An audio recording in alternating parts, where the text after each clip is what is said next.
Boker Tov à mes chers amis, le 8e jour, la 8e bougie de Hanouka, qui s'appelle Zot Hanouka, c'est marqué dans les cérémonies de Zot Hanouka, Tiva She'un, le jour de Zot Hanouka, on sera, Hashem, délivré avec beaucoup de Siadat d'Ishmaïa. On va commencer tout d'abord avec le travail des Midot, comme ce qu'il dit Abraham Kanievski, Alav Shalom.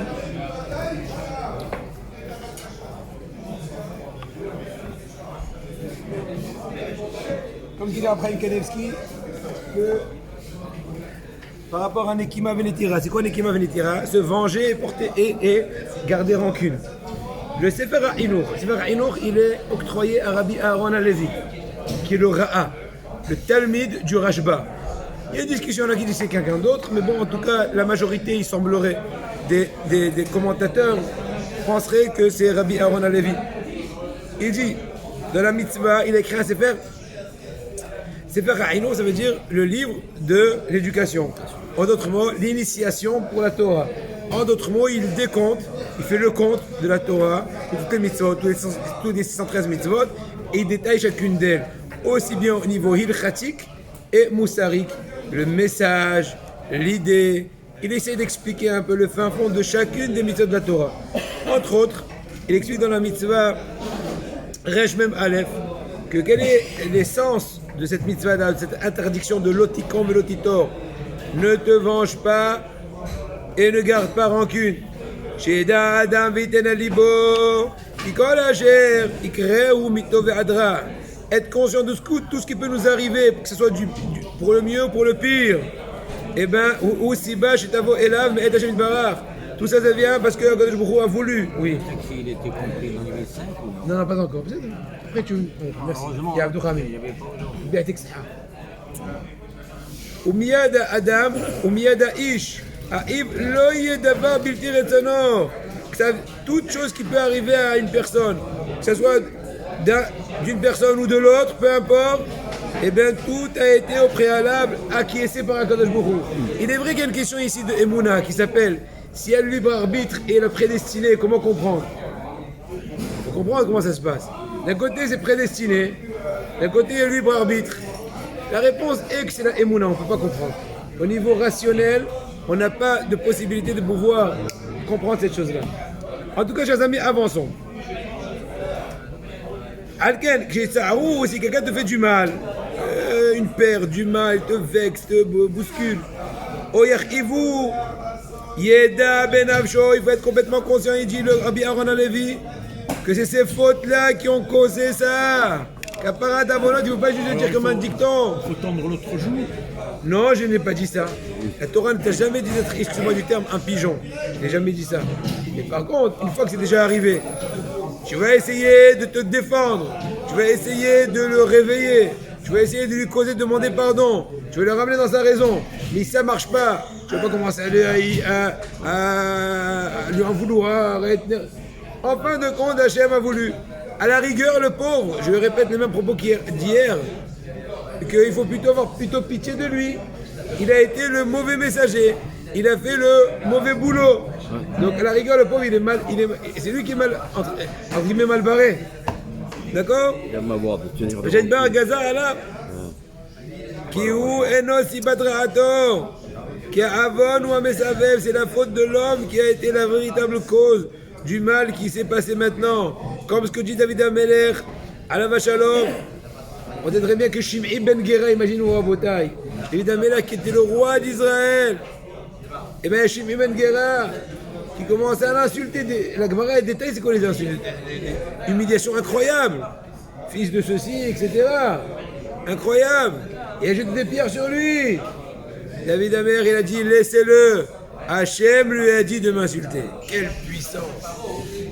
Il est vrai que je viens d'étudier au début de Melachim Aleph, parce que David Amelech a nommé son fils Shlomo Amelech en tant que son successeur. Il lui a fait une ordonnance de tuer Shim'i ben Gera. La question se pose pourquoi il n'a pas fait David son vivant. Et la réponse simple est David Amelech a eu peur que soit mélangé sans le vouloir une volonté de rancune, de vengeance, Donc il a attendu que son fils, qui est son successeur, lui qui n'a pas été directement touché, qui a beaucoup moins de risques, qui risque d'avoir un mélange, mis à part la volonté de tuer une personne qui a porté atteinte à l'honneur du roi, vous faites aussi au passage 2 pour 1, 2 pour 1, et bien c'est un problème. Qu'est-ce qu'il D'accord? a fait à David Son chaliard, quand même. Qu'est-ce qu'il lui a fait à David pour ça? Hein? Que des insultes. Non, parce qu'à l'époque, il y avait plein de personnes qui poursuivaient David parce qu'il y avait un peu trop de politique intérieure. Il y a des gens qui étaient pour, contre. Ce qui s'est passé plus ou moins. Rabbeinu Yona, il te dit, Rabbeinu Yona, il habitait en Espagne, dans la zone de la Gironde. Gironde dit, le Michelet, dans son explication de Sefer Michelet, Im ezik lecha Adam, si une personne t'a fait un dommage, Al tomar enaka mimenu, ne dis pas je vais me venger de lui, Shiru ben Adam la zikuni, parce afin que les gens vont avoir peur de me faire du mal. Si quelqu'un m'a fait du mal, je vais l'éduquer, je vais faire une secousse, comme ça tout le monde va avoir peur de m'approcher. Ne dis pas ça. כי אם השם אביך לא הותר לך לעתור למען זאת לבד אם הזיק לך בנזק שתתחייב לשם לך. Si tu as fait un dommage monétaire, c'est sûr qu'il faut comment dirais-je, te faire payer. Mais c'est juste, imaginons une vexation, etc. C'est pas juste, mais c'est pas un truc monétaire. Ben dans ce cas-là, il te dit, regardez, la pensée de Rabbeinu est incroyable.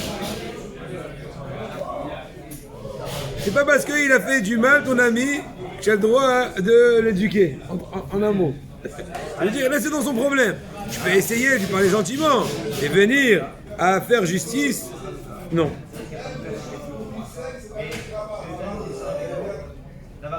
Avançons un peu plus. ואפילו לגרום, שהפרם כעסקי אפילו לגרום לו שיבוא לידי נקימה ונטירה אסור. כמו שבוע בבת אבי נתן, כל הנושא אישה שאינה מוגנת לו עובר משום לא תיקון לא תיטור, שמתוך שונא אותה יבוא לידי נקימה ונטירה. incroyable. Même se causer une situation dans laquelle tu risquerais d'arriver à la rancune et la vengeance, tu n'as pas le droit, entre autres, on n'a pas le droit de se marier avec une femme qu'on risquerait de l'haïr durant la vie de mariage, parce que tu es en train dès maintenant à te préparer le piège de Nekima et Netira. Tu risquerais d'être rancunier vis-à-vis d'elle, d'être vengeur. Donc si tu n'es pas sûr que c'est une femme qui est adéquate à toi, ne rentre pas dans ça. Marqué dans la Sorim HaKadoshim. Maaseh berabbeinu Shmuel HaNagid shalach etayel im hamelech.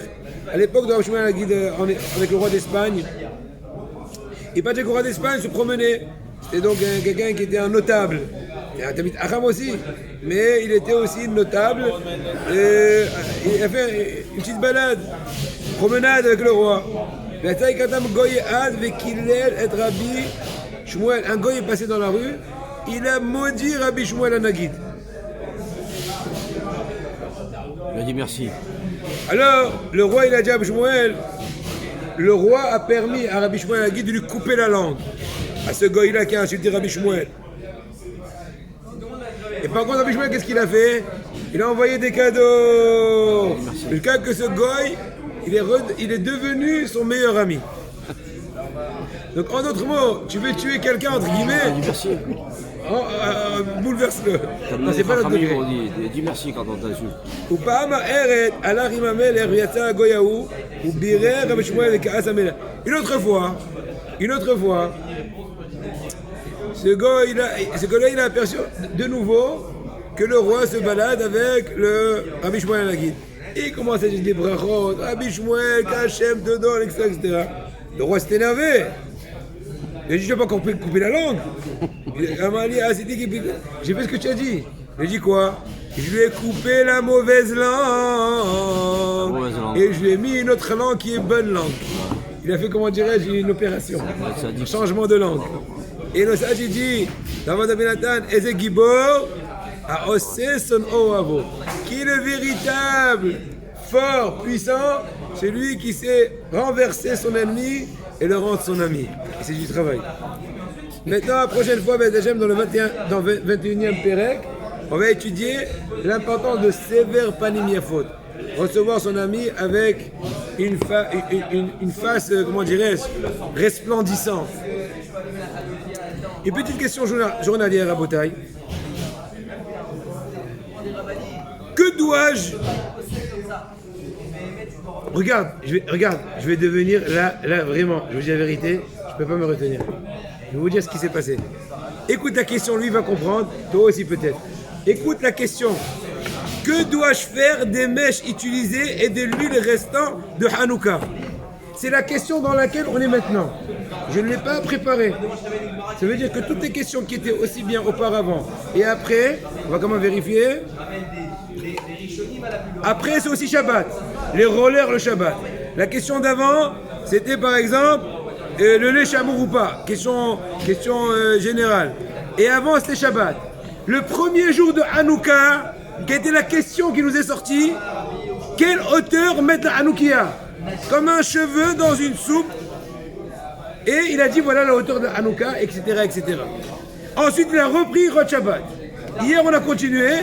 J'ouvre aujourd'hui le dernier jour de Hanouka. Demain, ça va être les rollers, au dimanche.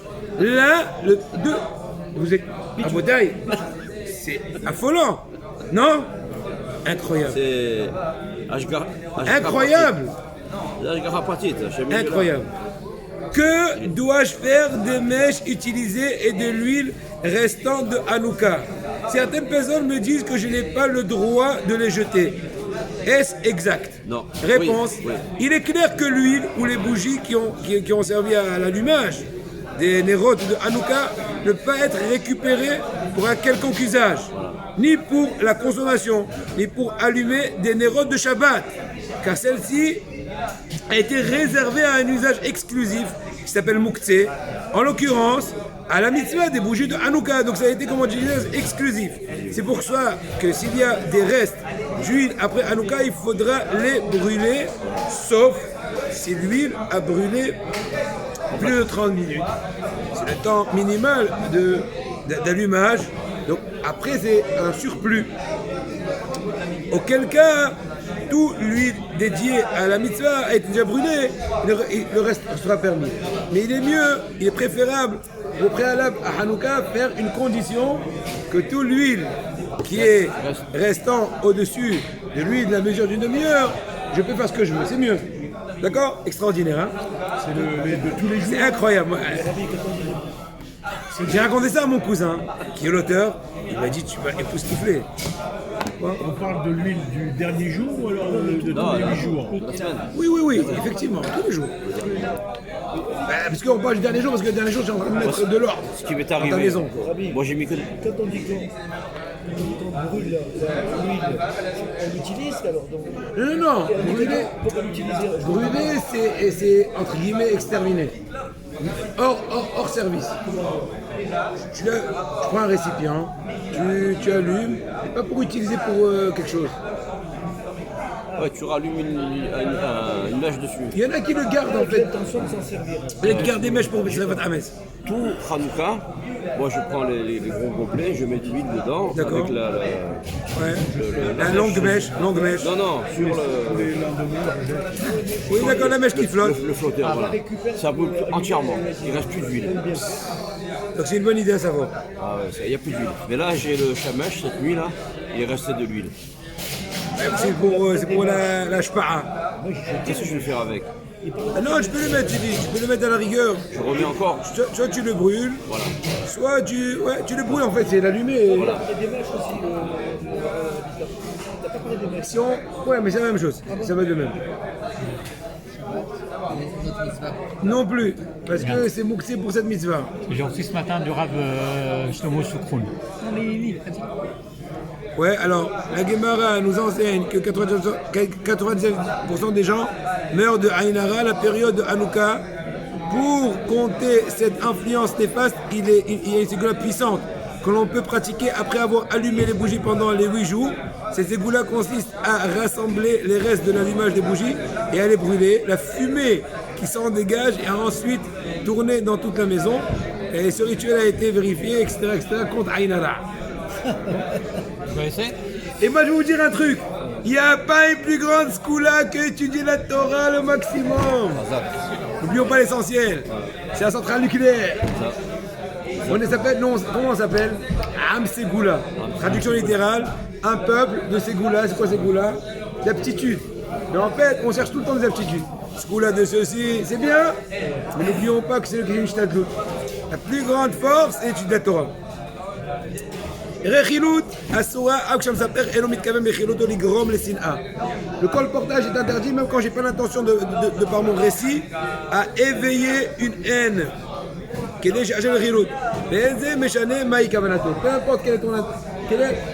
importe quelle est ton intention dans ton récit, si dans la conséquence de ton récit, l'autre il va s'énerver, il va en vouloir, et ben tu as transgressé le issour de Rechilut. Exemple, Bitia et Sima et Averot Tovot Merot. Bitia et Sima sont de bonnes amies. Un bon jour, Sima elle a raconté à Bitia, son ami, Esther Ishtanta me Odera.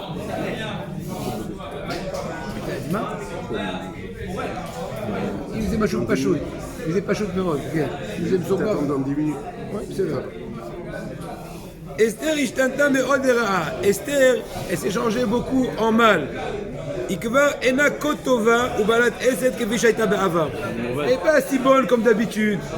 Elle commence un peu à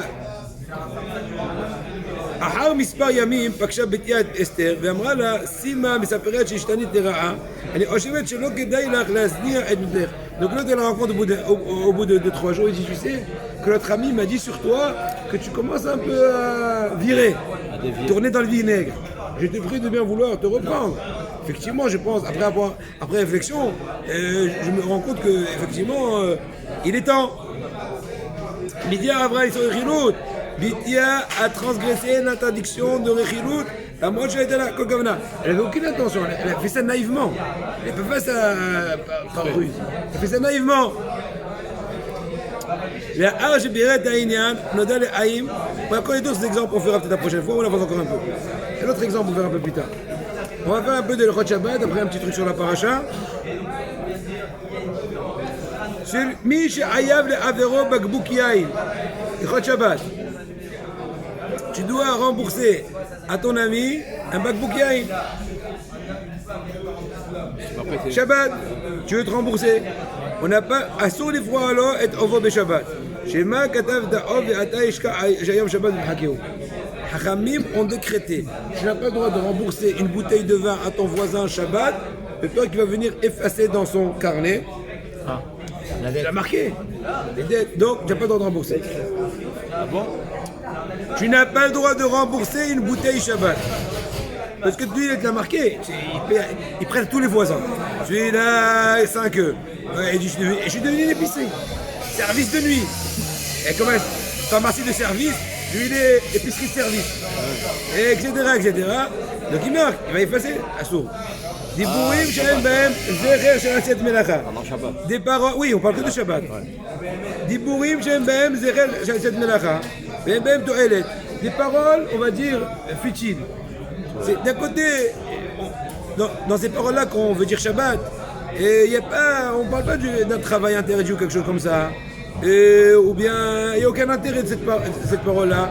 La politique, les hadashot, les news, les naïs, on n'a pas le droit de trop en parler le Shabbat.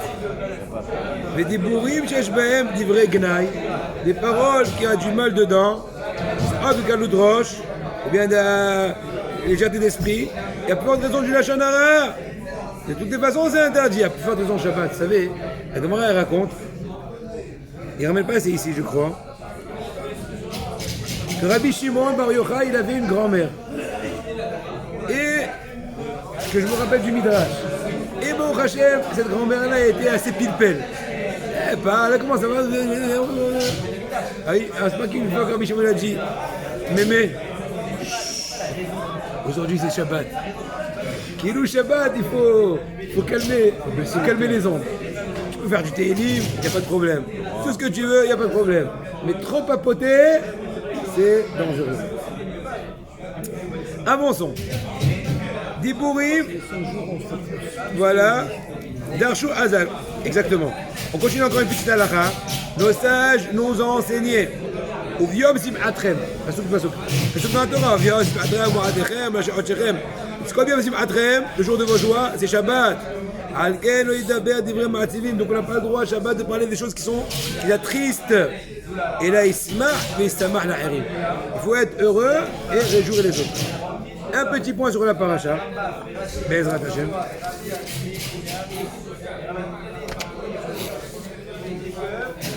Je vais vous, en fait, pour ne pas trop chercher les trucs, je vais vous dire un truc que j'ai déjà dit l'autre fois, j'ai 2-3 jours, mais un truc extraordinaire.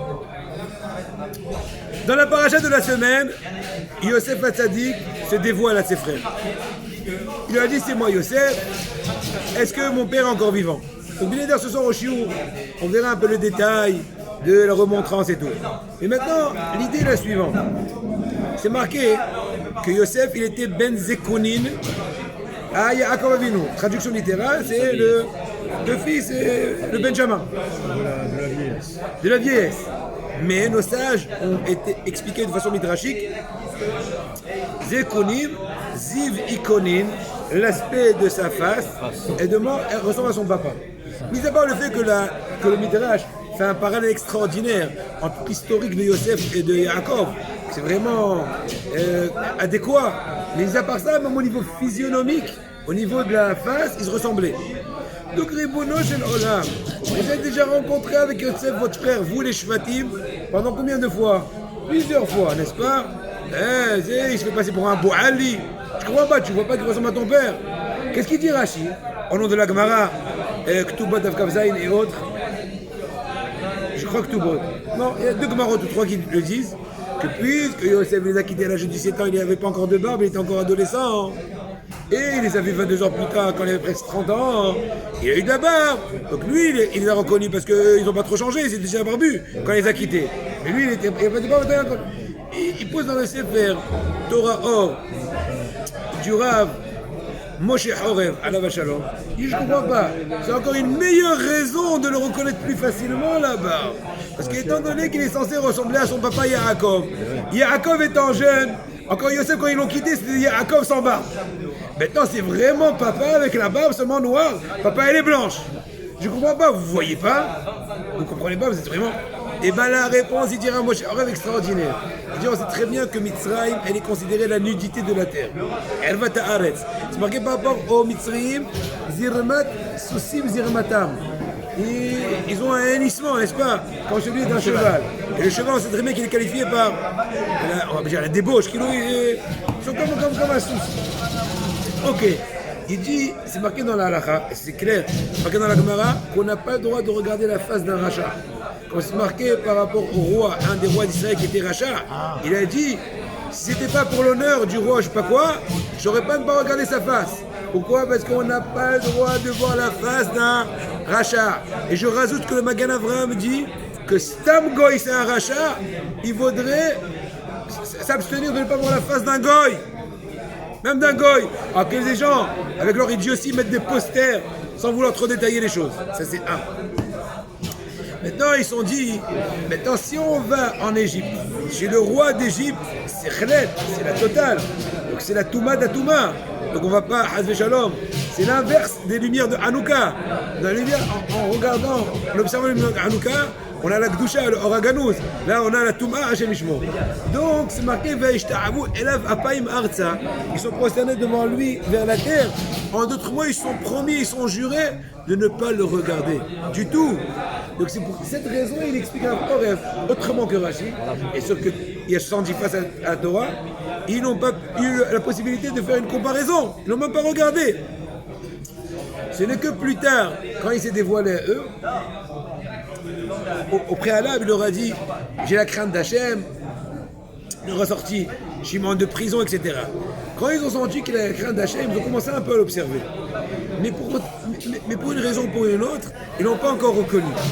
Et là, Yosef leur a posé une question, il se la joue encore, Youssef 5, Aboul Ali, je sais pas quoi, il leur dit votre papa, Ça va, il vit bien. Il dit, ouais, notre papa, ton serviteur, notre papa, ton serviteur, notre papa. Chaque fois qu'ils ont dit ton serviteur et il n'a pas réagi, Yosef, on lui a enlevé 1 an de vie. Incroyable. Yosef a dit qu'il est tard. Au lieu de 120, ou même plus, Shevet Lévi, il y a Rouven Shimon Lévi. Lévi, il a vécu jusqu'à 123 ans. 123. Alors que Yosef, 110 ans, quand on soit qu'à la fin du hommage Vaïi. Pourquoi? Au moins 10 ans de la vie du tzaddik et Sod Olam Yosef HaTzadik, parce qu'à 10 reprises, il a entendu notre serviteur ton père, notre serviteur ton père, et s'est tué. Mais en tout cas, qu'est-ce qui s'est passé en fin de compte, chers amis? N'est-ce pas? Il aura dit les vivants, il dit ouais, il va bien. Après, dans la paracha chez nous, il se dévoile. C'est moi Yosef, papa est vivant. La première chose en fait qu'on explique dans le Midrash, que ouais, Yehuda est en train de pleurer, papa il va mourir, rends-nous Binyamin. Il dit ah oui, tu n'as pas pensé que papa meurt quand vous m'avez vendu. C'était l'explication littérale. Mais de façon un peu plus simple, il faut comprendre. Un peu avant, il aura déjà dit votre père est vivant, il lui a dit oui. Qu'est-ce qu'il répète encore la question est-ce que papa est vivant? La réponse est je crois que vous m'avez menti. Je crois que votre papa n'est pas vivant. Pourquoi? Parce que vous ne voyez pas que je ressemble encore plus que jamais. Moi, je suis pas blanc, je suis noir dans ma barbe. Donc si vous m'avez dit qu'il est quand même, et si vous n'avez pas réagi, ça prouve que papa est niftar, ça fait très longtemps. Vous avez même oublié presque à quoi il ressemble. Donc vous n'avez pas eu devant vos yeux la comparaison. Incroyable, hein? Bonne journée. Attends, on va faire une bracha. À tous ceux qui écoutent directement et indirectement les shiur, tout Am Israël, que Ben Hashem, en ce saint jour de Zot Hanouka, que Kadosh Baruch Hu nous ouvre les portes, Shara'enu Esed, Niske Kulanu Siyat Shmaya, Bacha Vatzla'a, Yeshua, Baracha, Shiduchim, Panasa, et que la lumière de la Torah rende dans tous les foyers, Kadosh Baruch Hu ramène aussi bien les soldats et les prisonniers, les Shahayim de Shalom dans leur maison, dans leur famille, que Kadosh Baruch Hu nous donne l'amour de la Torah, nous amène la Géoula, Shelema, Amen.